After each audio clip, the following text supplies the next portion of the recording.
እነዚህ ሳይዳከሙ 4 ኪሎ ላይ የተያዘው እቅድ አይሳካም የሚል አቋም ስላለ ብልጽግና ነጋዴ ነው።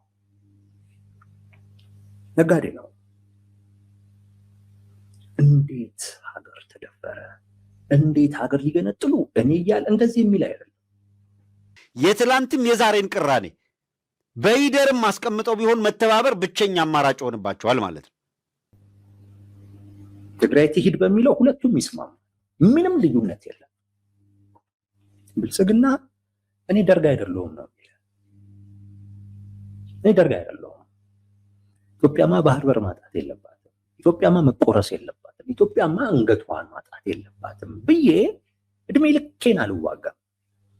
ከዚህ ቀን ጀምሮ ስልጣን የለህም፣ የምታደርጋቸው ማናቸውም እንቅስቃሴዎችም ህጋዊ ተቀባይነት የሌላቸው ናቸው።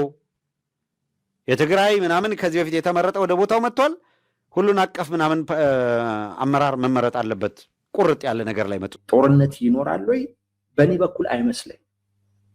በዚህ ጉዳይ ላይ በእኛ በኩል ምንም አይነት አቋም ማራመድ አንፈልግም። ምንም ይሄኛውንም ለምንድን ነው ዝም የምትለው የሆነ ነገር አድርግ እንጂ በፍጹም እኔ ማለት አልፈልግም። እስከዛሬ ብዬ ነበር። አይ ቲንክ አሁን ግን ማለት ያለብኝ አይመስለኝም። በቲፒኤልኤፍም በኩል እንዴት ምናምን ከዚህ በኋላ አለለም። እነዚህ የማይገባቸው ሰዎች ምናምን በጣም ብያለው። በቃ እነሱ በዛው ቀጠሉት። ስለዚህ ማለት ትርጉም የለውም። የሚሆነውን ነገር ግን ይሄ ይሆናል እንዲህ ሊሆን ይችላል እያልን ግን እንተነተናለን እንደ አንድ ኮሜንታተር ማለት ነው። ከዛ ውጪ ግን በእነዚህ በሁለት አካላቶች ጉዳይ ወይንም ግጭት ላይ አቋም ይዘን የምናደርገው እንቅስቃሴ አይኖርም በጭራሽ ማለት ነው። እንደ ኢትዮ ሰላም እንደዚህ አይነት ነገር አይኖርም።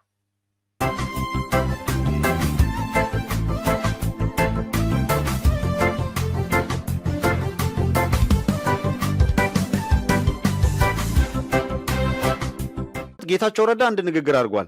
ምንድነው በዚህ ጉዳይ ላይ የሰጠው አስተያየት?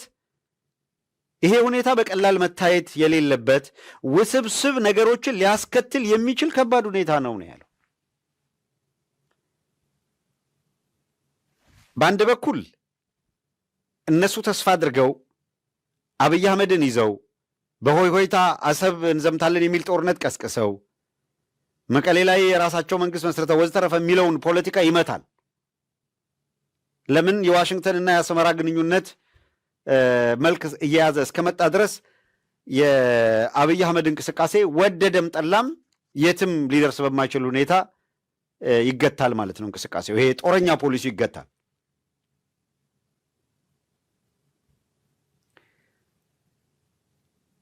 አስመራ ከዋሽንግተን ጋር ያላትን ግንኙነት ማሻሻል ብቻ ሳይሆን ከትግራይና ከአማራ ከሱዳን አካባቢው ላይ ካሉ ኃይሎች ጋርም ወዳጅነት ለመፍጠር እየሄደችበት ያለው ርቀት የአብይ አህመድ አገዛዝ እየሄደበት ያለውን መንገድ ለማክሰም የሚችል ወይም ለመከላከል በበቂ ሁኔታ ራስን ለመከላከል የሚያስችል መሰረት እየጣለላት መሆኑን ይህንን ለመረዳት የተለየ ፖለቲካ ተንታኝ መሆን የሚጠይቅ አይደለም። ምንም የተለየ ሳይንስም አይደለም።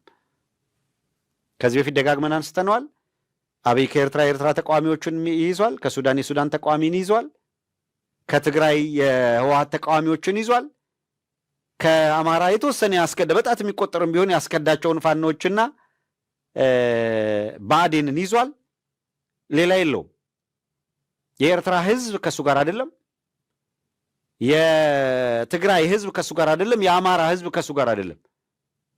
ከህዝብ ከተነጠልክ በኋላ በህዝቡ ቅቡልነት የሌላቸው በከዳተኛ ወይም በባንዳነት የሚታዩ የሆኑ ቡድኖችን በመያዝ አገራቱ ላይ የምትፈልገውን ተጽዕኖ እያደረግክ መቀጠል ትችላለህ ወይ ነው። that's impossible። ይሄንን ማድረግ አይቻልም ነው ነገርየው። አይቻልም። በምንም ታምር ይሄንን ማድረግ እንደማይቻል ሁኔታዎች የሚያሳዩት። ይህን ሲያደርጉ ጦርነት ይኖራል ወይ? በእኔ በኩል አይመስለኝም። ብዙዎች በቃ ወደ ጦርነት ሊገባ ነው ምናምን፣ እኔ አልገምትም። ብልጽግና ጦርነት ውስጥ ይገባል ብዬ ነው ያልገምት። አሁን ቲፒኤልኤፍ በሚወስነው ውሳኔ እና ያንንም ውሳኔ ለማስፈጸም በሚያደርጋቸው እንቅስቃሴዎች ብልጽግና ወደ ጦርነት ይገባል የሚል እምነት ያለኝ። ለምን ካላችሁኝ ምንም የሚፈልገው ነው። ማለት እነ ዶክተር ደብረጽዮን ስልጣን ያዙ። እስቲ አስቡት፣ ብልጽግና ምንድን ነው የሚያጣው? ምንም። ጄኔራል ታደሰ ወረደን ብልጽግና በመሾሙ ምን ያገኘው ነገር አለ? ምንም።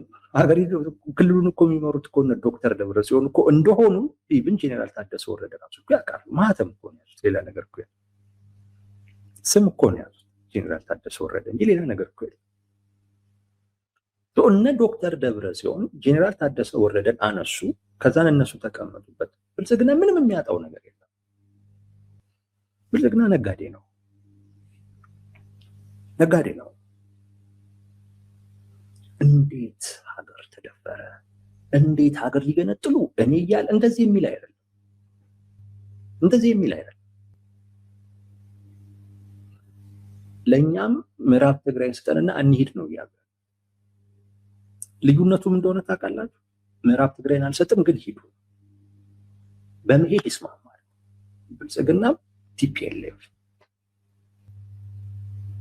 ትግራይ ትሂድ በሚለው ሁለቱም ይስማማል። ምንም ልዩነት የለም። ብልጽግና እኔ ደርግ አይደለሁም ነው የሚለው። እኔ ደርግ አይደለሁም።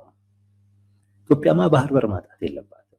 ኢትዮጵያማ መቆረስ የለባትም። ኢትዮጵያማ አንገቷን ማጣት የለባትም ብዬ እድሜ ልኬን አልዋጋም።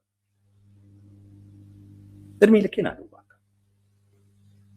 የደርግን ስህተትን ያልሰራ የደርግ ስህተት ብለው የሚያምኑት ይሄን ግን ስህተት አይደለም። ስህተት አይደለም። መንግስት ማለት እንደዛ ነው። የአንድ አገር መሪ ማለት ለእኔ እንደዛ ነው። እንደዛ ነው። የሀገሪቱን አንድነት በተቻለ መጠን ማስጠበቅ ነው። አካሄዱ ስህተት ሊሆን ይችላል። 17 ዓመት ሙሉ በኃይል ብቻ መሄዱ እሱ ስህተት ሊሆን ይችላል። ሌሎች የፖለቲካ መፍትሄዎችን መጠቀም ነበረበት ሊባል ይችላል። ግን ሻዕቢያን ቲፒኤልኤፍን ምንም አይነት የፖለቲካ መንገድ ተጠቅመህ ከፍላጎታቸው ልታስቀራቸው አትችልም። ይሄ እውነት መሆን ይሄ ሀቅ ነው፣ እውነት ነው። ቲፒኤልኤፍ እነ ዶክተር ደብረጽዮን ምንም ቢደረግላቸው ነው ምንም አሁን አንዳንድ ሰዎች የፖለቲካ መፍትሄ ምናምን ምንም ከነ ዶክተር ደብረጽዮን ጋር የፖለቲካ መፍትሄ ያለው ወይ በኃይል ታንበረከካቸዋለህ አሊያም ሂዱ ብለህ ትፈቅድላቸዋለህ። ሌላ ነገር የለም። ሌላ ነገር የለም። በዚህ አይለያዩም። በመሄድ ሂዱ በሚለው አይለያዩም። ብልጽግናም ሂዱ ባይ ነው። በአደባባይ ሲናገረው ነበር። ይኸው ቲፒኤልኤፎች ልንሄድ ነው እያሉ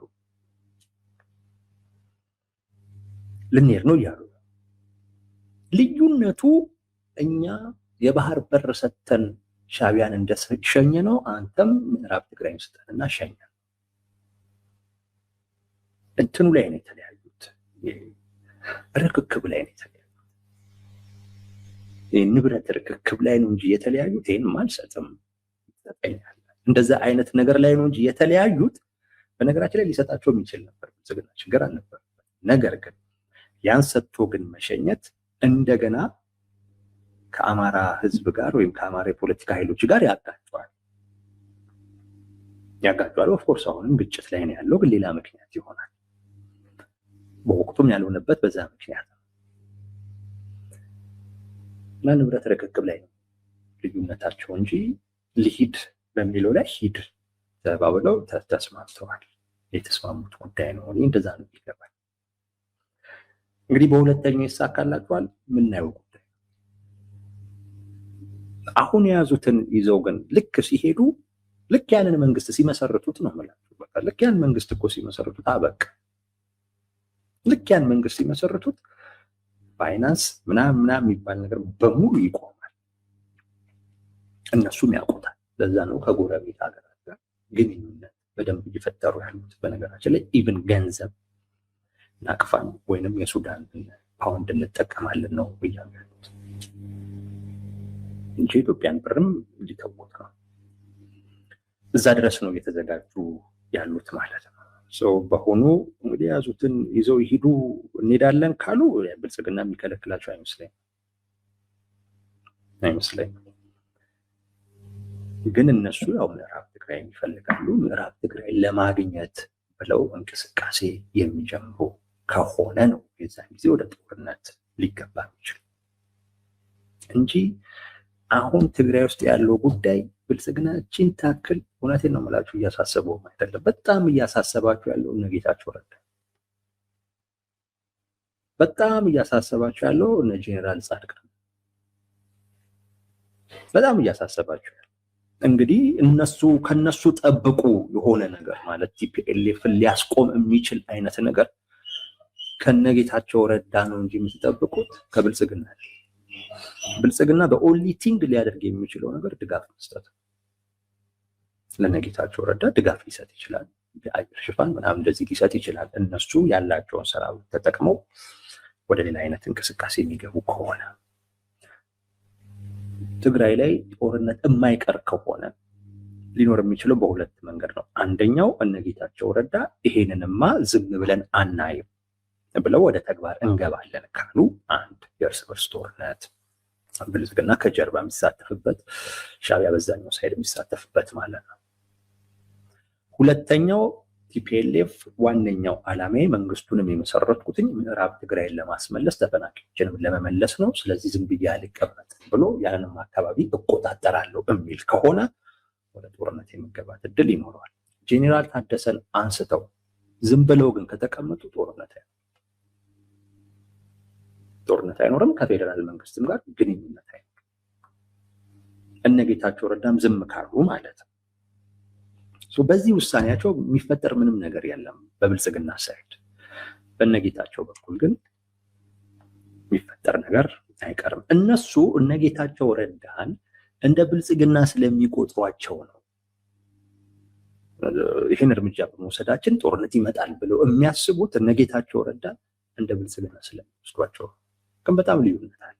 ትግራይን በሚመለከት የነጌታቸው ቀዳሚ ጉዳያቸው ነው፣ ለብልጽግና ጉዳዩም አይደለም። በጣም ልዩነት አላቸው። በጣም በእነሱ ልክ እንዲወስድላቸው ይፈልጋሉ። ብልጽግና ጉዳዩ ማለት በጣም የተለያየ ነው። የእነሱ ቀዳሚ አንገብጋቢ ጉዳያቸው ለብልጽግና ምንም ጉዳዩ አይደለም። ምንም ግን ዞሮ ዞሮ ሁለት አድቫንቴጅ አለው። ቢያንስ እነሱን ተጠቅሞም ትግራይን ለነሱ ሰጥቶ በእነሱ በኩል እንግዲህ ትግራይን ያስተዳድራለሁ ብሎ ሊያስብ ይችላል። ለዛ በሚል እንግዲህ እነሱን ይጠቀምባቸዋል፣ የቲፒኤልኤፍን አቅም ለማዳከም ማለት። አሁን ባለው ሁኔታ 4 ኪሎ ያለው ኃይል ፋክቶቹ ጋር ብቻ እንሂድ። ፋክት ምንድን ነው የሚፈልገው? አስመራን ማዳከም ይፈልጋል፣ መቀሌን ማዳከም ይፈልጋል፣ ባህር ዳርን ማዳከም ይፈልጋል። ለምን? እነዚህ ሳይዳከሙ 4 ኪሎ ላይ የተያዘው እቅድ አይሳካም የሚል አቋም ስላለ፣ የኦህዴድ እቅድ አይሳካም የሚል ግምገማ ስላለ፣ አቅጣጫ ስላለ፣ እነዚህ የተፈረደባቸው አካላት ያላቸው ምርጫ ምንድን ነው? ሺህ የፖለቲካ ልዩነት ቢኖራቸው እንኳን ጉዳዩ የህልውና አደጋ ሆኖ ከመጣ፣ ኮምፕሊትሊ የሚያጠፋቸው ሆኖ ከመጣ፣ በመሃላቸው ያለ የፖለቲካ ቅራኔ የትላንትም የዛሬን ቅራኔ በይደርም አስቀምጠው ቢሆን መተባበር ብቸኛ አማራጭ ሆንባቸዋል ማለት ነው። እነሱን ያነጣጠረ ነው የሚል ድምዳሜ ላይ ከተደረሰ፣ ካልተደረሰ ኦኬ አልተደረሰም መተው ነው። ተደርሶ ከሆነ ግን የህልውና አደጋ አለበት እያንዳንዱ ከተባለ ግን ይህንን ነው አክኖሎጂ ላይ ያደርግ የሚችለው። አሁን ዋሽንግተን ከኤርትራ ጋር ያላትን ግንኙነት ለማጠናከር ያሳየችውን ፍላጎት አስመራ የሰጠችው ምላሽ ወይም የኢሳያስ መንግስት ለዋሽንግተን የሰጠው ምላሽ ቀና ምላሽ ነው። የትብብር ፍላጎት ያለ ስለመሆኑ ፍላጎት ማሳየት ነው። ይሄ ነው እየተንጸባረቀ ያለው። እነ ሜን ታይም ኤርትራ ከአሜሪካ ጋር ያላትን ግንኙነት እያሻሻለች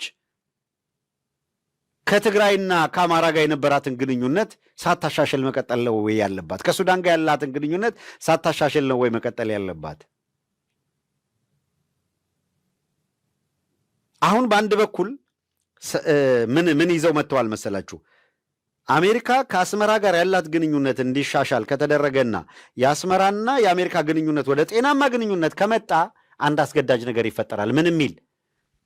አብይ አህመድና ኢሳያስ መካከል መግባባት እንዲፈጠር የአሜሪካ ሚና ትጫወታለች የሚል። ለምን? የቀጠናው ላይ መረጋጋት እንዲመጣ። ይሄ ትንተና አለ። አንድ መልክ ያለው። በአስመራ በኩል እስካሁን ድረስ ያለው ያልተናወጠ አቋም የአብይ አገዛዝ በስልጣን ላይ እስካለ ድረስ ለኢትዮጵያም፣ ለኤርትራም፣ ለሱዳንም ለየትኛውም ጎረቤት ሀገራትም መከራ ነው ነው። በትግራይ ያሉ ኃይሎች ሄድ መጣ የአጥር ላይ መንጠልጠል አንዳንድ ጊዜ እንደተጠበቀ ሆኖ የምናያቸው አሁን በተወሰነ ደረጃ ፈርም አቋም እየሆነ የመጣ ይመስላል። አይ የአብይ አህመድ አገዛዝ በስልጣን ላይ እስካለ ድረስ በጣም ከባድና ፈታኝ ነገር ነው። ከዚህ አካል ጋር የሚደረግ ማንኛውም እንቅስቃሴ ለውጤት የሚበቃ አይደለም። የሚሻለው ጥፋት የታወጀበት አካል ጋር ተባብሮ አስተማማኝ ለውጥ እንዲመጣ ማድረግ ነው። ያ ለውጥ ስር ነቀል ይሆናል አይሆንም ነው ጥያቄው። እዚህ ላይ ባለስልጣን ፖለቲካ ኃይሎችን አንስቶ እነሱን ለመተካት ከሆነም ዋጋ የለው። ይሄው ህገ መንግስት ይሄው አደረጃጀት እስካለ ድረስ ችግሩን ከመሰረቱ አልነካኸውም። ሰው መሪ ስትቀያየር ነው የምትኖረው። ኢህአዴግ ሄደ፣ ብልጽግና የሚባል መጣ። የሆነ ብልጽግና የሚባል ሄዶ ከሌ የሚባል ከመጣ በሀገሪቷ ውስጥ ያለውን የፖለቲካ ቅራኔ የሚፈታ ስር ነቀል መሰረታዊ ፓራዳይም ሽፍት መሰረታዊ ለውጥ ካልመጣ ዋጋ የለውም ነው። ለመሰረታዊ ለውጥ ተግባቦት ያስፈልጋል። ከተቸካይነት እሳቤ መውጣት ያስፈልጋል። እነዚህ እንቅስቃሴዎች አንድ ምዕራፍ ተሻግረዋል። አሁን አንድ ምዕራፍ ተሻግረዋል። ቢያንስ የህገ መንግስት ጠበቃንን የፌዴራሉ ጠበቃንን የምናምን ጠበቃንን ከሚለው ተወጥቶ በኤርትራም በትግራይም በአማራ በኩል ያለው ትብብርና መናበብ በሌሎች አካባቢ ያሉ ተጨቋኞቹንም ያስተባበረ መሆን አለበት ከሚል በመነሳት ከአፋር ጋርም ከቤኒሻንጉል ጋርም ከሌሎችም ጋር ያለው እንቅስቃሴ ተናባቢ እንዲሆን ለመድረግ ጥረት እየተደረገ ነው። የዚህ ውጤት ኢትዮጵያን በማጽናት ዴሞክራሲያዊ ስርዓት በመዘርጋት ካለንበት የብሔር ውጥንቅጥ በሚያወጣ መንገድ እንዲቃኝ ማድረግ ጠቃሚ ነው።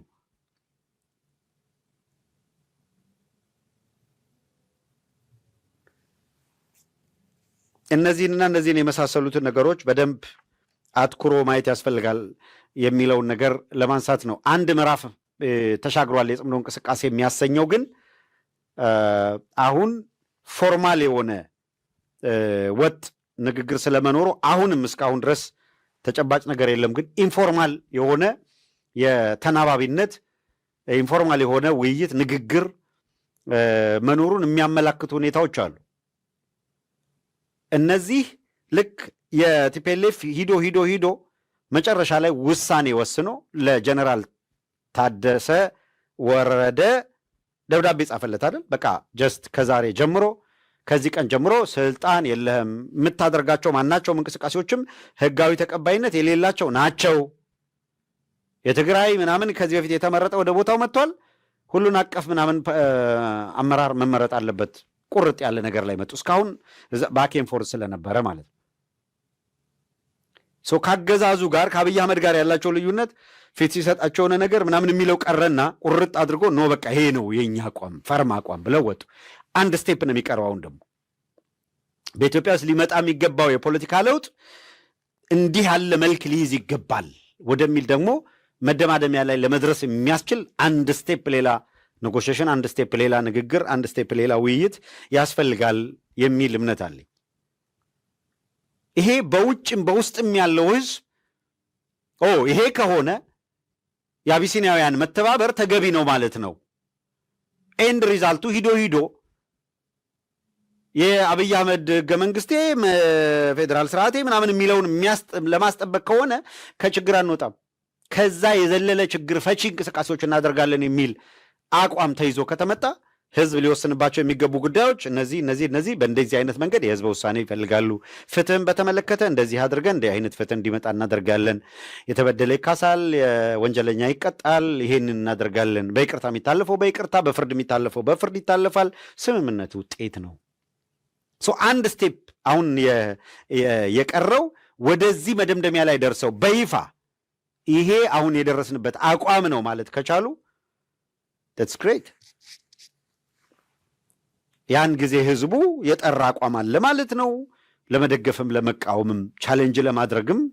አሁን ግን የጠራ ነገር ስላልመጣ ሳይበስል በደንብ ዳይጀስት ሳይደረግም ከመጣ አስቸጋሪ ነው የሚሆነው። እስከዛው ድረስ በቆየ ቁጥር ደግሞ የፖለቲካ ተርሞይሉ ከሚደረገው ፍጥነት እኩል አለመጓዝ ችግር ስላለ እዚህም እዛም ፈተና መምጣቱ አይቀርም።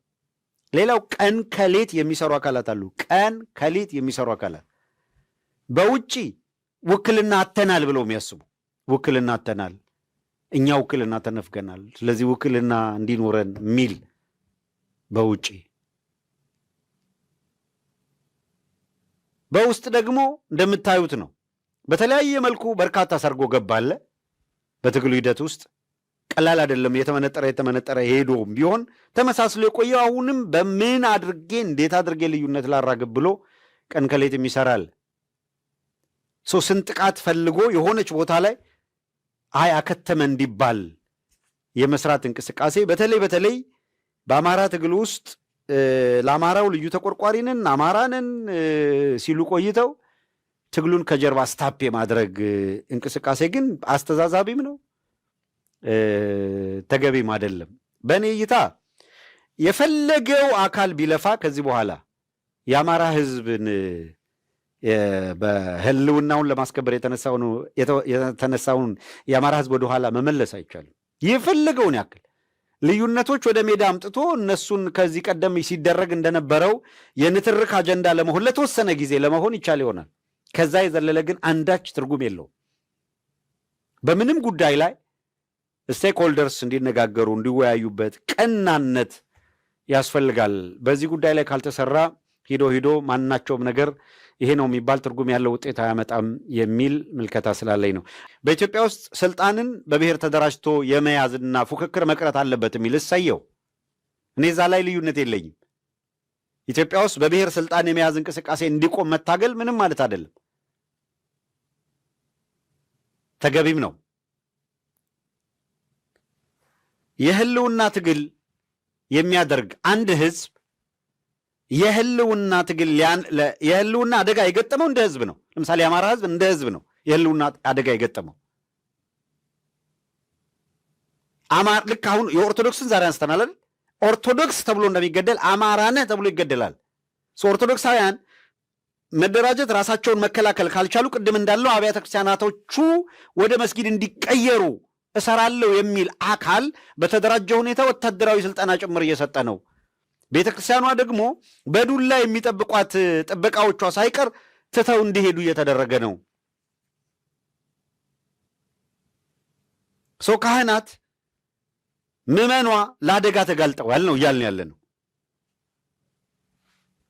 አሁን ፓራዶክሱ የአማራ ህዝብ አማራ ነህ ተብሎ እየተጠቃ ስለሆነ በአማራነቱ ተደራጅቶ የሚያደርገው ትግል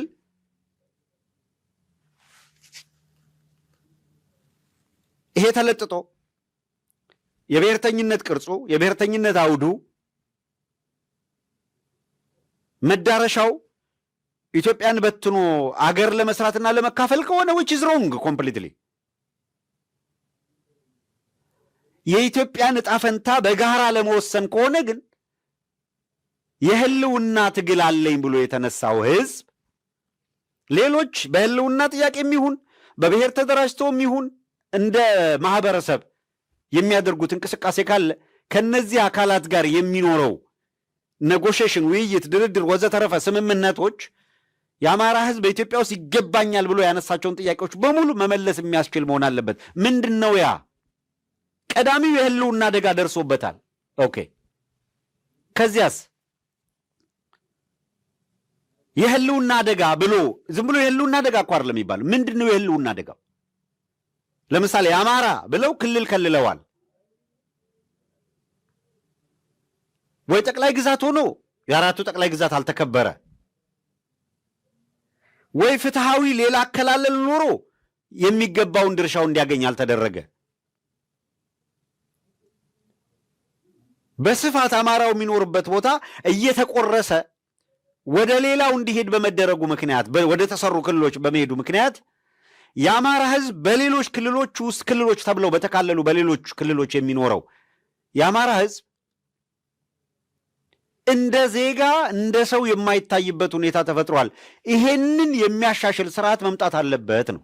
ምን ማለት ነው? ያ ማለት የአማራ ህዝብ ባለበት ሁሉ እኩል ያለበት ቦታ ኤክስ ክልል ይባል ዋይ ክልል ይባል ባለበት ቦታ ላይ እኩል የዜግነት መብት የመምረጥም የመመረጥም ማናቸውም ስልጣን አለው። የዛ ክልል ይሄ ክልል የዚህ ብሔረሰብ ነው የሚለው ቀርቶ በዚያ ክልል ውስጥ የሚኖሩ የትኛውም ብሔረሰብ አባላት የዛ ክልል ባለቤት ናቸው ወደሚል መቀየር አለበት ነው።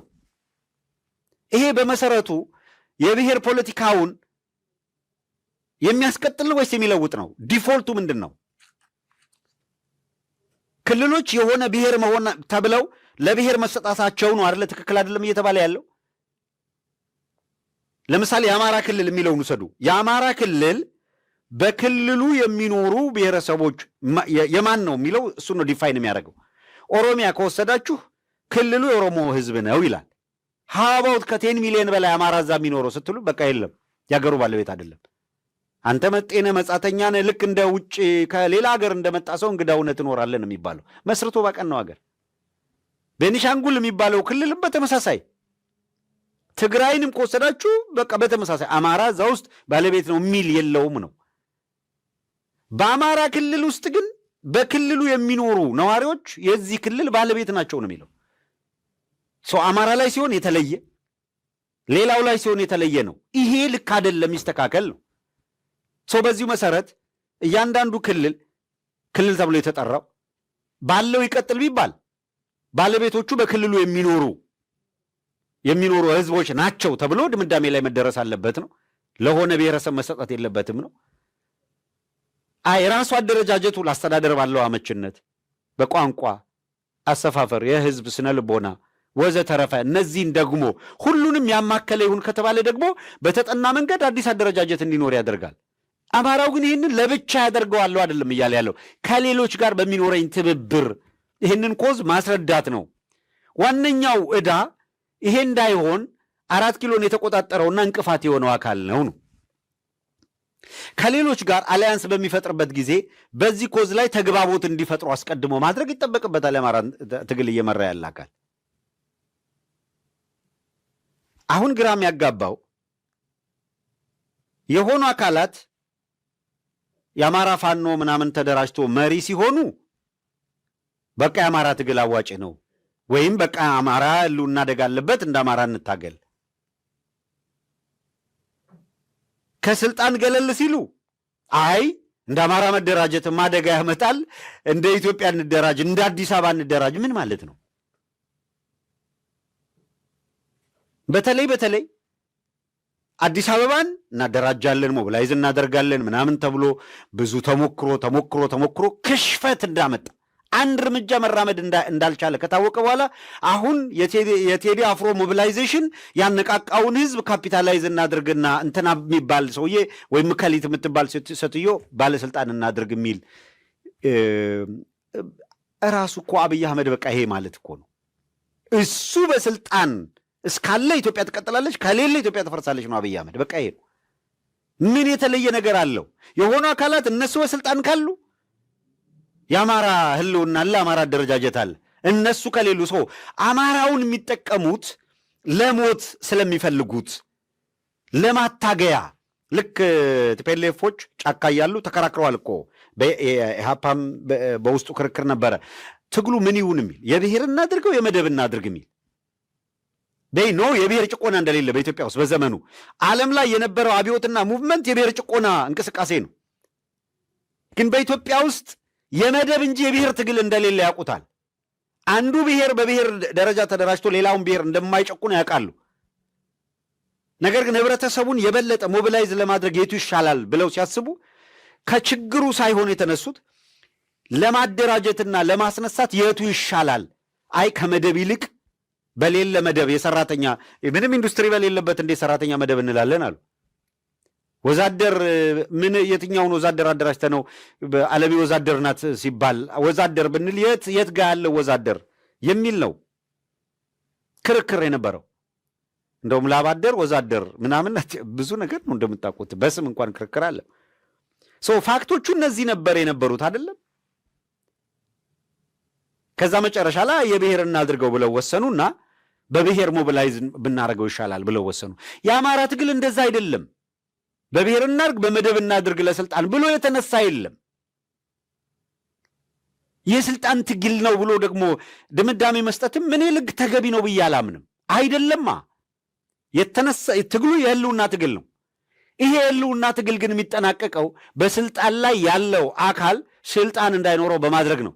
ዲፋክቶ ነው ማለት ነው። ዲፎልት ነው ማለት ነው። ይሄ ዲፎልት ነው። የህልውና ትግል አድርገህ 4 ኪሎ ድረስ ትሄዳለህ። 4 ኪሎ ስትደርስ ምንድን ነው የምታደርገው? ለምንድን ነው 4 ኪሎ የምትሄደው?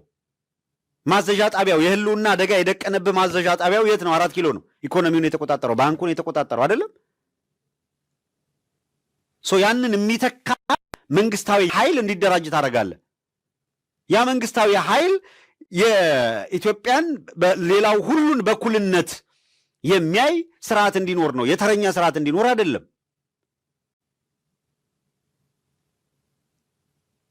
አራት ኪሎ ሂደህ ባለስልጣኑን የምትቀይር ከሆነ ትግል ለስልጣን ነው ካልክ፣ እንደዛ አይነት ድንቁርና ፍቺ ካለ ታዲያ 4 ኪሎ የሚሄደው ምንድን ነው? ከነ አብይ አህመድ ጋር ሻይ ለመጠጣት ነው? እሺ 4 ኪሎ ሄደና ስልጣን ያለውን አካል ስልጣኑን አሳጣው። ከዛ ለማን ያስረክብ? ከረባት አድርጎ ለሚመጣ ጩልሌ በኢትዮጵያዊነት ስም ምናምን ልረከብ ሲል ስልጣን ይሰጠዋል? ለኢትዮጵያዊነት አማራው ምን የተለየ ነገር ታውጣለታለህ? በብሔር ማንነቱ ስለተጠቃ በብሔር ማንነቱ ተደራጅቷል። የኢትዮጵያን ዲፋይን አድርጋትና የኢትዮጵያን እሴት አማራ ውስጥ አታጣውም። የአማራ ህዝብ ከእሴት ጋር ችግር የለበትም፣ ከታሪክ ጋር ችግር የለበትም፣ ከሀገረ መንግስቱ ጋር ችግር የለበትም። ያለበት ካላምጣና እንሟገተው። ይህን ነው እያልን ያለ ነው። ለረጅም ጊዜ አንዳንዱ በአማራ ትግል ውስጥ ተወሽቆ ተደብቆ የአማራ ትግል አድራጊ ፈጣሪና መሪ ነን ሲሉ ብዙ ጮህን። አረ ልክ አይደለም። የእነዚህ ሰዎች እንቅስቃሴ ምንድን ነው?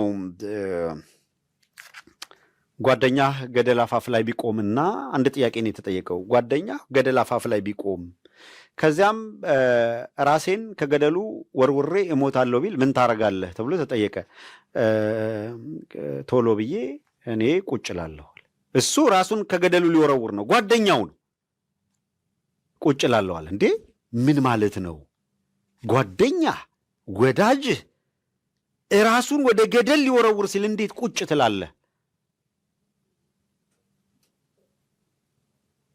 ሊወረውር ሲል እግሩን ይዤ ለማዳን ያለኝ አማራጭ ቁጭ ማለት ስለሆነ ነው። አንዳንዱ ከጠበቃችሁት ውጪ ገና ያለውን ነገር በትክክል ሳትረዱት ትርጉም ሰጥቶ እልም በቃ መጫጫህ አትግባባም። እንደዛ ሲሆን አስጨርሰህ ዴፊኔሽኑን ስማው።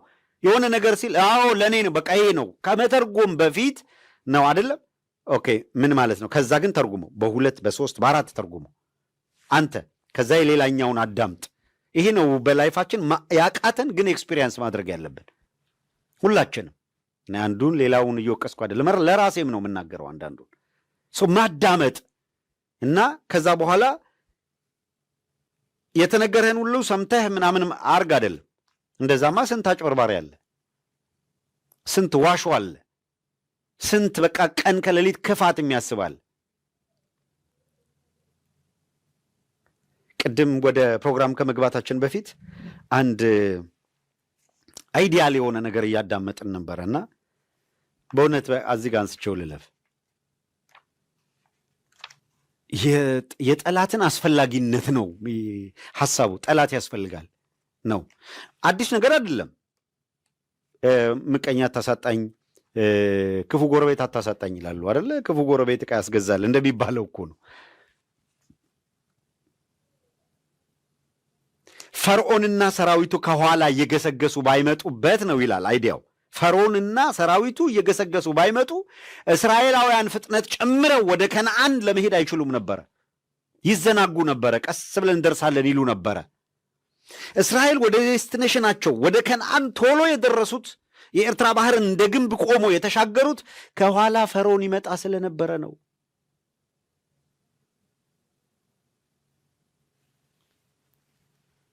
እኛ ለረጅም ጊዜ የእኛ ፈርዖኖች ከኋላ በተከተሉን ቁጥር ወደፊት በጣም እንድንገሰግስ ረዱን ያልነው አይደለም። እስከ ቅርብ ጊዜ ድረስ ይህንን ነው የምንነግራችሁ።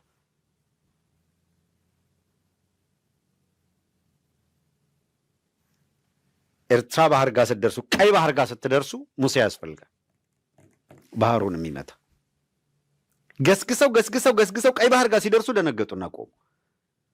አይ በቃ ጠላት ከኋላ እየመጣ ነው፣ ደረሱብን፣ ተስፋ ቆረጡ።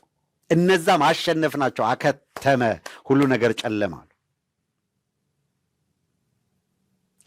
እግዚአብሔር አያደርግባችሁ። ቀን ሲጨልም ትቷችሁ ከሚሄድ እግዚአብሔር ይጠብቃችሁ። በእውነት ቀን ሲጨልምባችሁ አብሯችሁ የሚሆን ከሁሉ በላይ ወዳጃችሁ ነው። በፍጹም የማትረሱት ቀናችሁ በጨለመ ጊዜ ትቷችሁ ሄደን፣ በደጉ ጊዜ ማንም ዳምፕ ያደርጋችሁ ችግር የለም። በክፉ ጊዜያችሁ ግን ከጣሏችሁ መቼም ቢሆን ልትረሱት አትችሉም። ሰው ዶክተር የሚፈልገው በታመመ ጊዜ ነው አይደለም? ካልታመመማ ሐኪም አይፈልግም።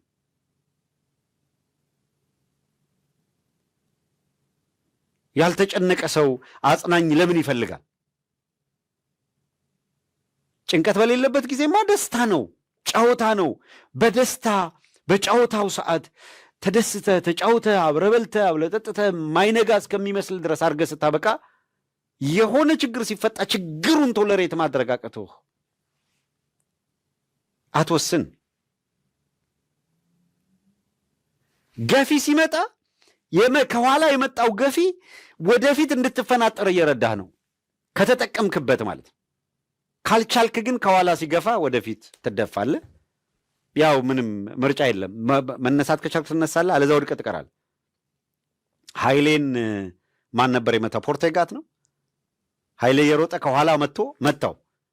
ኃይሌ በአንድ ሰከንድም በሁለት ሰከንድም እንዲፈጥን አረገው። የመታው እንዲወድቅ ነው። ተፍገምግሞ ወደፊት ሄደና ለማሸነፍ ረዳው። ለመጣል የመጣ ለመሻገር ይሆናል። አንዳንድ ጊዜ መታገስ ነው። ይህንን ደግሞ ፈጣሪ ሲሰጥ ነው።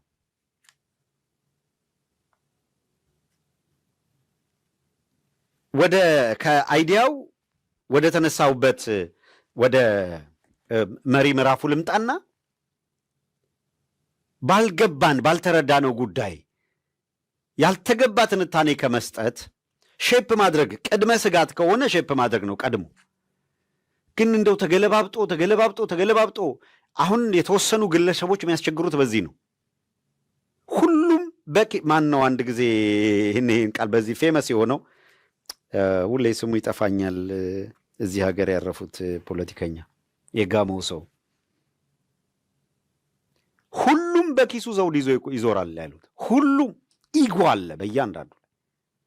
ሁሉም በኪሱ ትንንሽ ዘውድ ይዞ የሚዞር ነው ቀን ሲመጣ ነግሳለሁ ብሎ።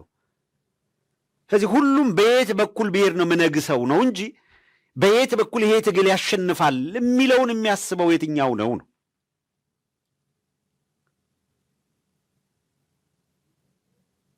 እኔ ከሰሞኑ አንድ ነገር ሰምቼ እንዴት እንደሳኩኝ እንዴት እንደገረመኝ ወይ ጉድ ነው ያልኩት። በኢትዮጵያዊነት ስም ወይም በአዲስ አበባ ስም እንሰባሰብ የሚል ምክር ነው። እንደው የአዲስ አበባን ሕዝብ ሞቢላይዝ በማድረግ ስም ነው። በእውነት ነው የምላችሁ። በድምፅ እኮ ነው የምንሰማው። ውይይት ነው፣ ውይይት ላይ ምናምን ነው የሚሰማው። አይ ይሄ ነገር ወደ ለውጥ እየሄደ ስለሆነ አስተውላችኋል? ወደ ለውጥ እየሄደ ስለሆነ የሽግግር ምናምን ከተባለ አማራውን የሚወክለው አፋብን ነው። ነከሌ የስልጣን ውክልና ስለሚያጡ የሆነ የአዲስ አበባ ምናምን እንበልና ወኪሎቹ ነከሌ ናቸው ብለው ሽግግር ውስጥ ይገባሉ። ካኒ ኢማጅን አጠቃላይ ትግሉ የት ይደርሳል ሳይሆን እነማን በየት በኩል የሽግግሩ አካል ይሆናሉ። ቀድሞዎችና ሰደቃ ሽውጣ ማለት እኮ ይሄ ነው።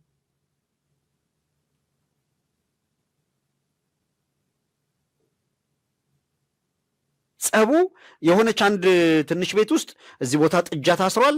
ማን ነው ባልና ሚስቱ እቁብ ጥለን እቁቡ ሲደርስ ላም ገዝተን ላሟ እዛ ጋር ትታሰራለች።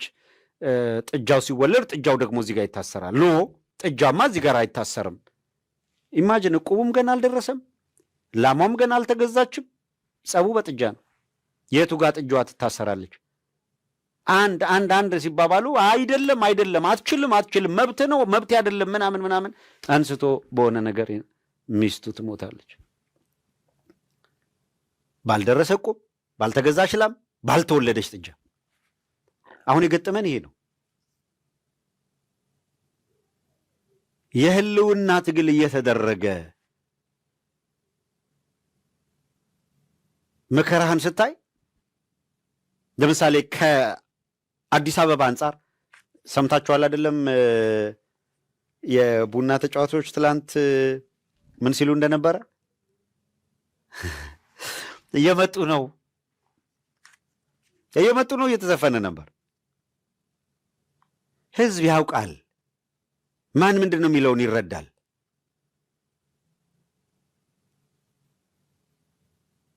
እንደው ለአማራ ትግል ወጥቻለሁ የሚል አካል የአማራ ህዝብ የህልውና አደጋ ውስጥ ወድቋል፣ የአማራ ህዝብ የህልውና አደጋ ውስጥ እስከወደቀ ድረስ ኢትዮጵያ አደጋ ውስጥ ወድቃለች ብሎ የሚያስብ ሰው የአማራ ህዝብ የህልውና ትግል ኮዙን አዲስ አበባው በደንብ በሚገባ እንዲረዳ፣ የከተሜው እንዲረዳ፣ ያልተረዳ ካለ ተረድተው እየመጡ ነው እያለ ነው። አይን ያውቅልሃለሁ እየመጡ ነው የምትላቸው አካላት ለአንተ አይጠቅሞ ምን ያውቅልሃለሁ የሚሉት ደግሞ ሌሎች ናቸው።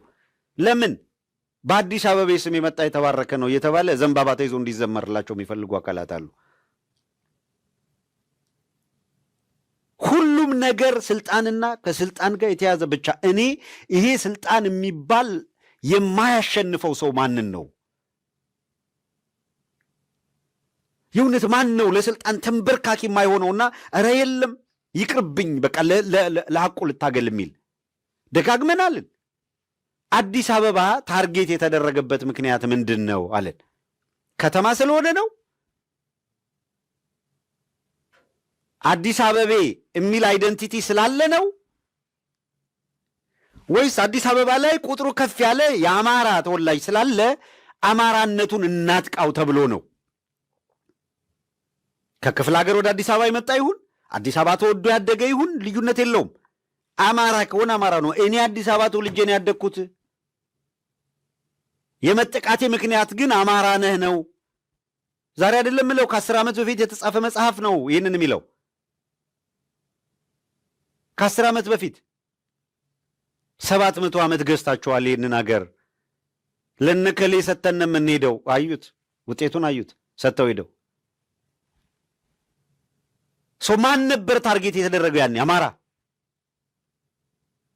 አሁንስ እና አዳነች አቤቤ ታርጌት የሚያደርጉት ማንን ነው? አማራውን። ጉራጌው ታርጌት ይደረጋሉ? ኦፍኮርስ፣ ምን ጥርጥር አለው? ከመርካቶ እንደነቀሉን ከአዳራሽ እንዳባረሩን የሚለው እርግማን አስታውሼ ላልፍ እችላለሁ። ለምንድን ነው የተነቀለው? የኢኮኖሚ ሴክተሩን እኛ እንቆጣጠረው በሚል ማለት ነው። እና አብይ አህመድ ወደ ስልጣን እንደመጡ መጀመሪያ ጋሞውን አይደል ሲያጭሉት የነበረው? አልተናገርንም፣ አልጮህንም። ጌዲዮ ላይ የደረሰነውን አልጮህንም፣ አልተናገርንም። ሁሉ ተበድሏል። ኦፍኮርስ አለ በደል በየቦታው።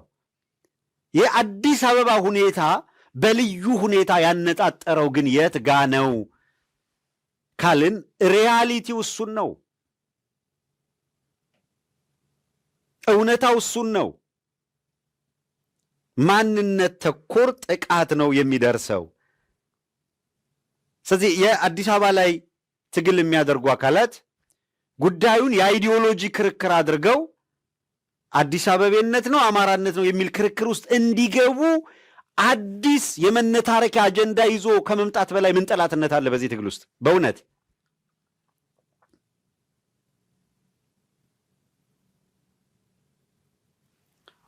ይቻላል እኮ። ከአዲስ አበባ አንጻር የአማራ ፋኖ ነው አፋብን ከአዲስ አበባ አንጻር የሚከተለው አጀንዳ ወይም ፖሊሲ ምንድን ነው? እሱ እንዴት መቃኘት አለበት? አመራር ማለት ይውላችሁ እኔን ይድላኝ አለ ማለት የግል ጎላ ያለመጠመድ ሼፕ መደረግ ያለ መስተካከል ያለበት ካለ ድርጅቱ ላይ ማስተካከል። እኔ ከፍተኛ አመራሮቹን ለመጠየቅ ሞከርኩኝ ደዋውዬ። እንደው እንደዚህ ያሉ ነገሮች እዚያም እዚህም የሚነሱ እንሰማለንና አጀንዳዎቹን ኢንተርቴን አይደረጉም ወይ በድርጅት ውስጥ? ዛሬ ዌር ዊሊንግ አሁኑኑ በሚፈለገው ጉዳይ ላይ ለመነጋገር ዝግጁ ነን። ኤኒቲንግ። ታዲያ አጀንዳ ይዞ መጥቶ እዛው ካሉ አመራሮች ጋር መነጋገር መወያየት እየተቻለ 8000 ማይል ርቀት በስልክ እየሰበሰቡ ኦሪንቴሽን እየሰጡ እንዲህ የሚል ቀውስ ፍጠሩ ማለት ምን ማለት ነው? የእውነት ምንድን ነው ትርጉሙ? ለአማራ ህዝብ የሚጠቅም ነው? የሚጠቅም ከሆነ እንረዳዳ። የእውነት የሚጠቅም ከሆነ ብለናቸዋል። ግን ሁልጊዜ ስፕሊት ማድረግ ቀውስ ሲፈጠር፣ ሁልጊዜ የሆነ ነገር ስንጥቃት ሲፈጠር እነዛ ስንጥቃቶች ካባ ደርቦ በስንጥቃቶቹ ላይ ጎልቶ የመታየት መሻት ከሆነ የሚታየው ችግር አለ፣ በጣም ችግር አለ። ራስን መመርመር፣ ሁሉም አካል ራሱን መመርመር ይጠበቅበታል።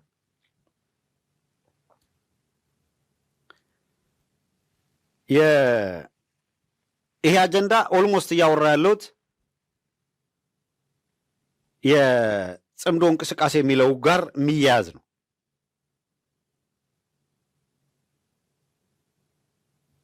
እንደ ህዝብ ኤርትራ፣ አማራና ትግራይ ይናበቡ ሲባል ምክንያቱ ምንድን ነው?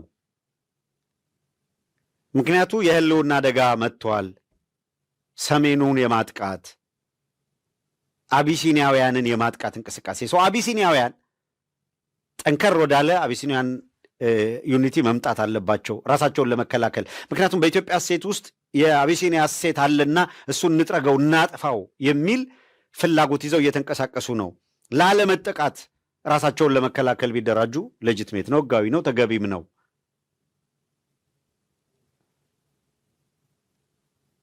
ነገር ግን የኢትዮጵያ ጣፈንታ በብሔር እንዲበየን ለማድረግ የሚደረግ ትግል ግን መሆን የለበትም። ብሔረሰባዊ ማንነት በኢትዮጵያ ውስጥ ተከብሮ መኖር አለበት። ምንም ማከራከራል። የቋንቋ ባህል፣ ማንነት እነዚህ ሁሉ መከበር አለባቸው። የግዴታ ግን የፖለቲካ መጫወቻው እሱ መሆን አለበት አይደለም። የግዴታ አይደለም።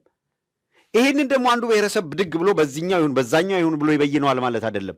የተረዳውና ነገሩን ቅርጽ ማስያዝ የፈለገው አካል ሌሎች እንዲረዱት የማድረግ ኃላፊነቱን ይወጣል ነው። ራስህ አቋም ይዘህ ነው። አቋም ሳትይዝ ሽርክርክ ሁነህ አይደለም። አቋም ትይዛለህ። ይሄ ነው የሚበጀው።